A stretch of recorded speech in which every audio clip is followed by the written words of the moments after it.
let's get started to take off. And Cosmos, what are you doing? See, the mail lady the other day dropped off. Oh, it's like candy. Hi, to mail us. lady. How's it going? I'm doing fine. How are you? Good. Hey, how's Missy? lives she's with good. mail. She told me to get And these Missy happens to be Cosmos' carrots. girlfriend. Yes, carrot Well, strips. she put together these carrot strips, and Cosmos was supposed to be playing some pool with me, but he decided to eat carrot strips instead. Thanks a lot, partner. Well, you're just going to lose anyway, because I'm going to make the 8 and put it in the corner, so you might as well enjoy. Although, the mail lady, when I talked to her, she said to me, Missy was just getting over a cold, and she was over at the pond. They have a little golf ball pond, you know, if you hit it in the water. And right now there's not much water there, but she's over at the golf ball pond. When you get done, see, he'd rather eat his carrot strips than go see her. So she's over there waiting for you, Cosmos. All right, so let's finish this up now with the pics of Cosmos YouTube. Cosmos 8 ball. Yeah, it's like taking candy from a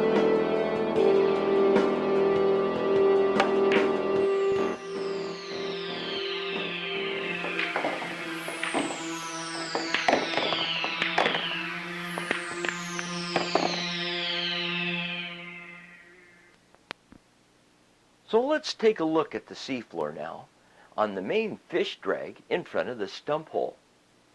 We're moving along approximately 1 mile an hour, and we're shooting with our night vision lens, so it looks black and white, but you have to remember at 185 feet there is almost zero light down there, so you're actually seeing better than the human eye would be seeing this. Something else that I've been discovering is that these trolls many times are real safe. I can get my gear right to the bottom and hang with not worrying about getting hung up or something, because it's fairly flat with a little bit of slope headed towards Vancouver Island. But other than that, it's pretty clean. There is one other thing that does take place here in this main fish drag of the stump hole. This kelp, this ribbon kelp, normally you think in your mind, I'm thinking here that kelp's on the surface. Well, that's true. But it also drifts, as you notice here on the screen, right off the seafloor.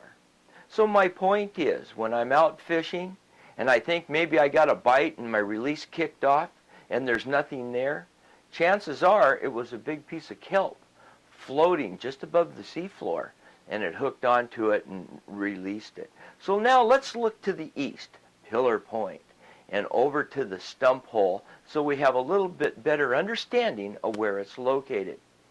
This particular area here is, notice how it's starting to get rockier, because the stump hole located between Sekiu and Pillar Point, marked in the red there, has a big slide area that's come down, and it's made it real rocky in some spots.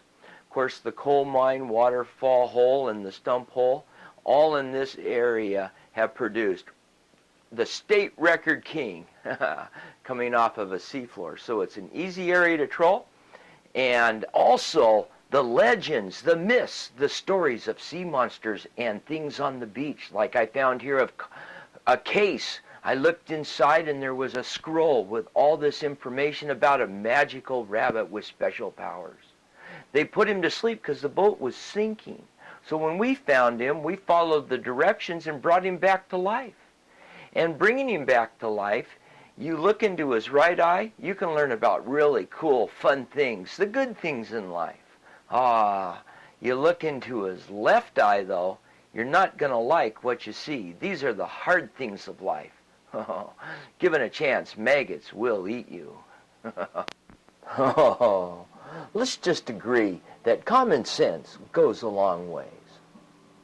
Now, I got into the logbook of Cosmos' past history, his journal, And I discovered that every 43 years he has a birthday.